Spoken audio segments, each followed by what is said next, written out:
right, it is game number 6 of the Eastern Conference Finals between the New York Knicks and the Indiana Pacers.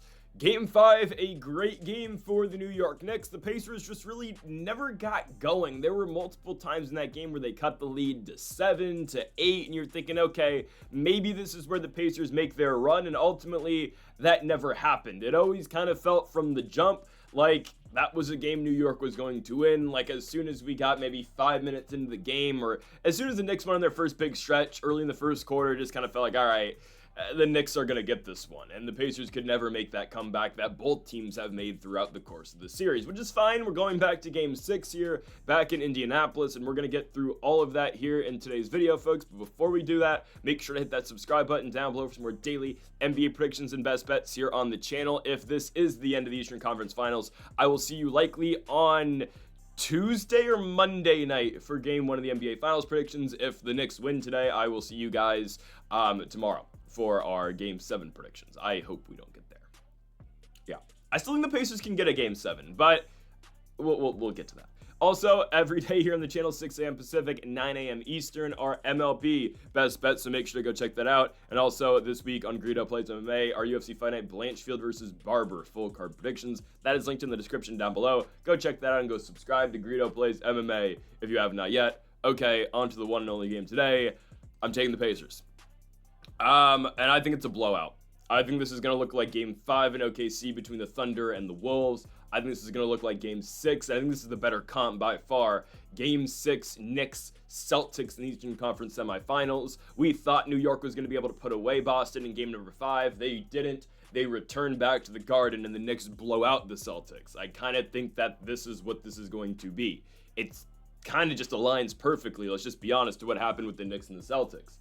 Right? Game 5, Boston looks really good. They're on the verge of losing that game. They really always had the lead against New York in the second half. Same thing applies to Knicks Pacers in the Garden in game number 5. And then we saw again the Knicks blow out Boston in game 6.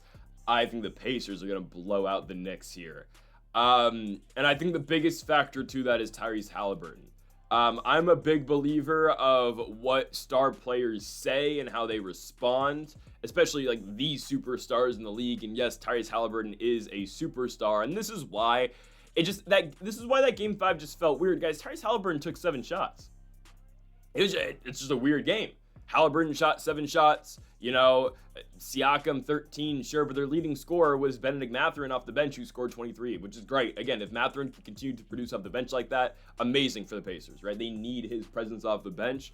But the biggest factor in their loss was Halliburton, by far, right? And Halliburton said it himself. He said game 6 will be better. He's going to take more shots in game 6, and he needs to be aggressive like he was in game 4 in Indiana against the Knicks. He needs to do that again here in game 6. And I think we're going to get that. I really think so.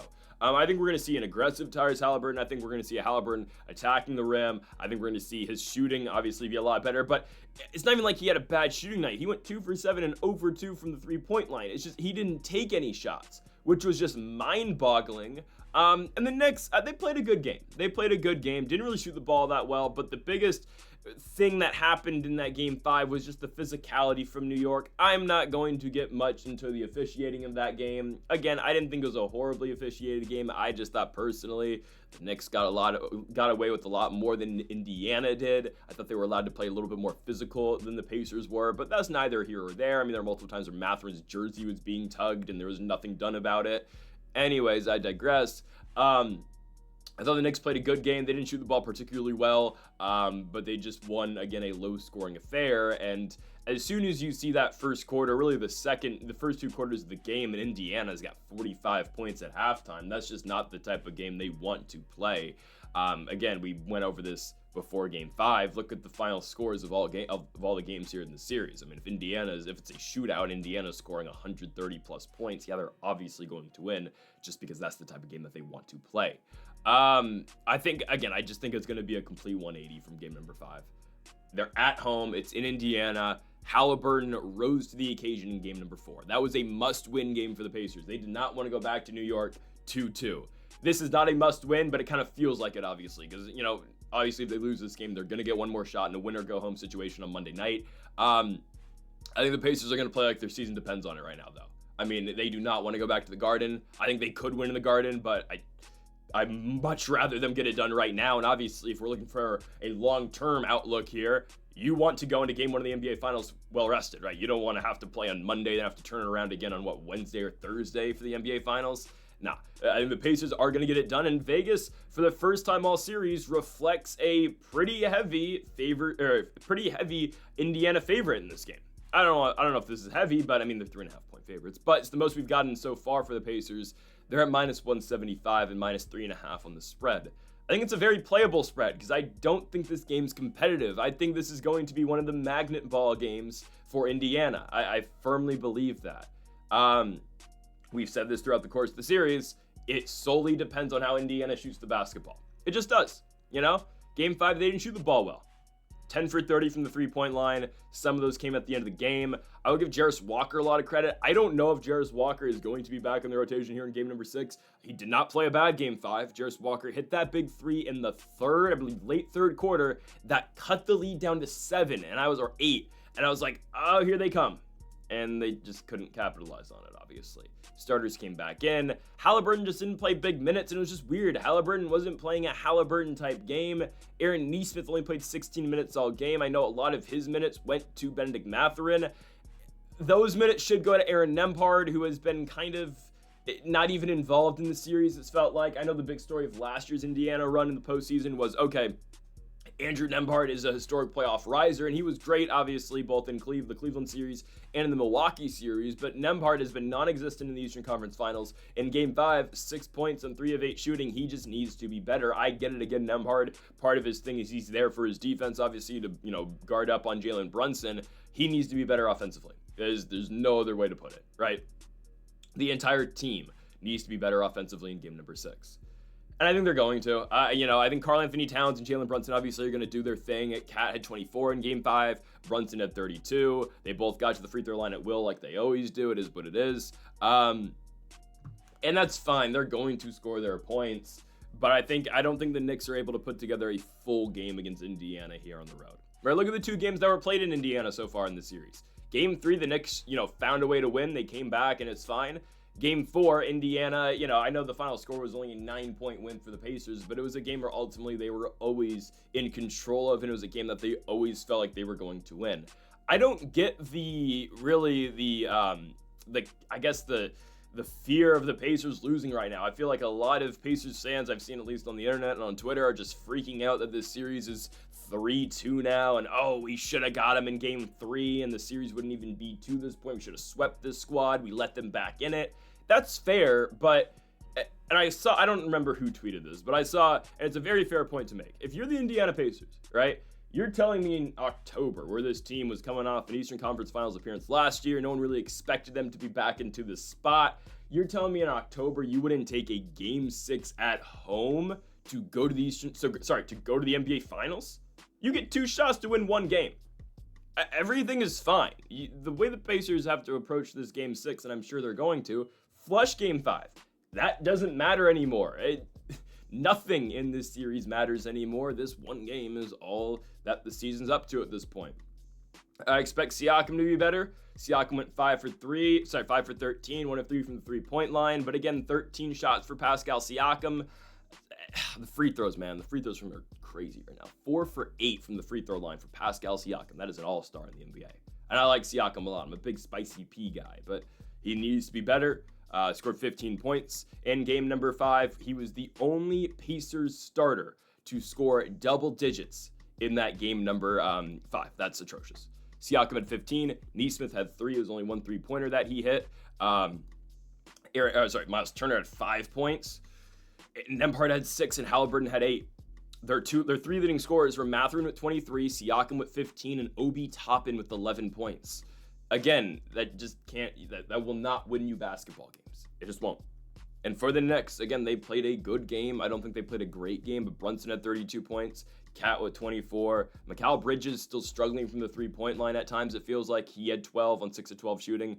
OG Anunoby just had a bad game again. Anunoby with 11 points, 3 for 14 from the field, 1 for 7 from the 3-point line.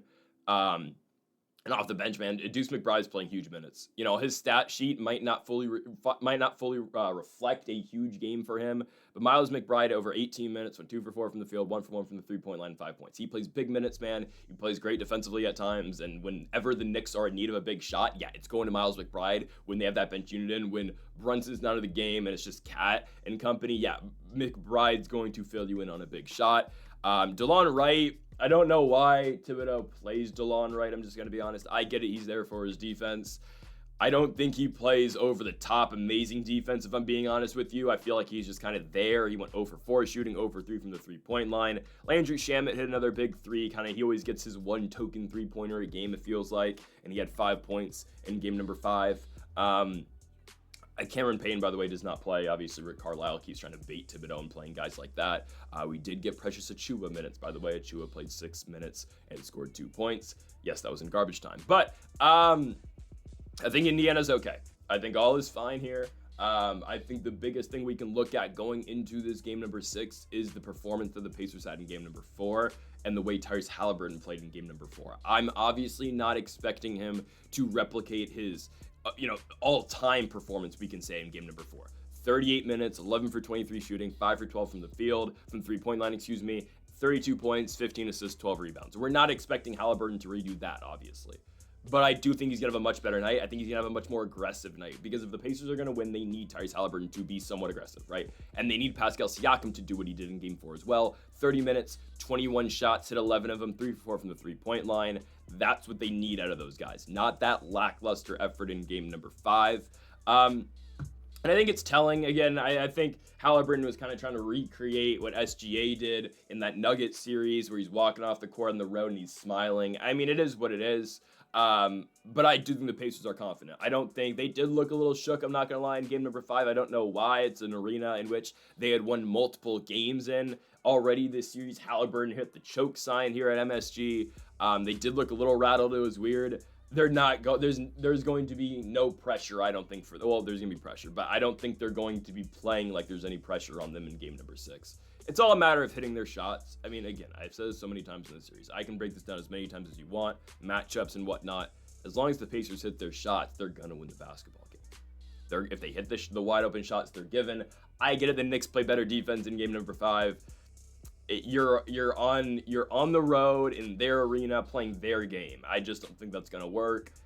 I've said it before, I think the only thing stopping the Pacers doing this series is going to be the whistle. And Scott Foster, the extender, is refereeing game number 6. I hate it. Absolutely hate it. Scott Foster is known for allowing series to extend. That's why he's been given the name the extender. And I really hope Scott Foster doesn't mess this up, because in game 3, that was one of the most poorly officiated games of the series. Any tic-tac call was a foul. And sure, that was the game again, right, where Brunson was out for a while, Cal was out for a while. But the same thing does reflect to the Indiana Pacers as well. You're not allowed to play physical defense. But the thing about Scott Foster is, all right, what whistle are you going to get? Are you going to get the consistent whistle of everything, everything's a foul? Or are you going to get a guy who is going to swallow the whistle all game long and only in the big moments is a physical play called? You just don't know. And I've been over this so many times. That's why the officiating in the NBA is at all-time worst right now. Same with the NFL, in all fairness. But no one knows what the rules are. It's not consistent at all. And the Pacers are able to overcome that. I think Halliburton plays a better game, and I think the Pacers are going to be fired up to win this one at home, and they will lift up that Eastern Conference Finals trophy at home in Indiana. Tyrese Halliburton will win the Larry Bird Award, and they'll get ready for game number 1 of the NBA Finals next week. I think Indiana gets it done, and I do think they just put it on the Knicks. I think this is going to look like, again, Boston, New York Game 6. I think it's going to look like OKC, Minnesota Game 5. I think it's going to look like Indiana, Cleveland Game 4. I think the Pacers are going to run them out the building. It's just going to be one of those nights for Indiana. They will get it done at home. They're finally getting the respect from Vegas for this game as well. Indiana with the blowout. They will go to the NBA Finals, and they will take down the New York Knicks. So, folks, thank you all for watching our NBA prediction here for game number 6 of the Eastern Conference Finals. If you haven't yet, though, make sure to hit that subscribe button down below for more. Make sure to leave a like if you did enjoy the video. Make sure to comment if you do disagree with the pick. Folks, thank you all for watching.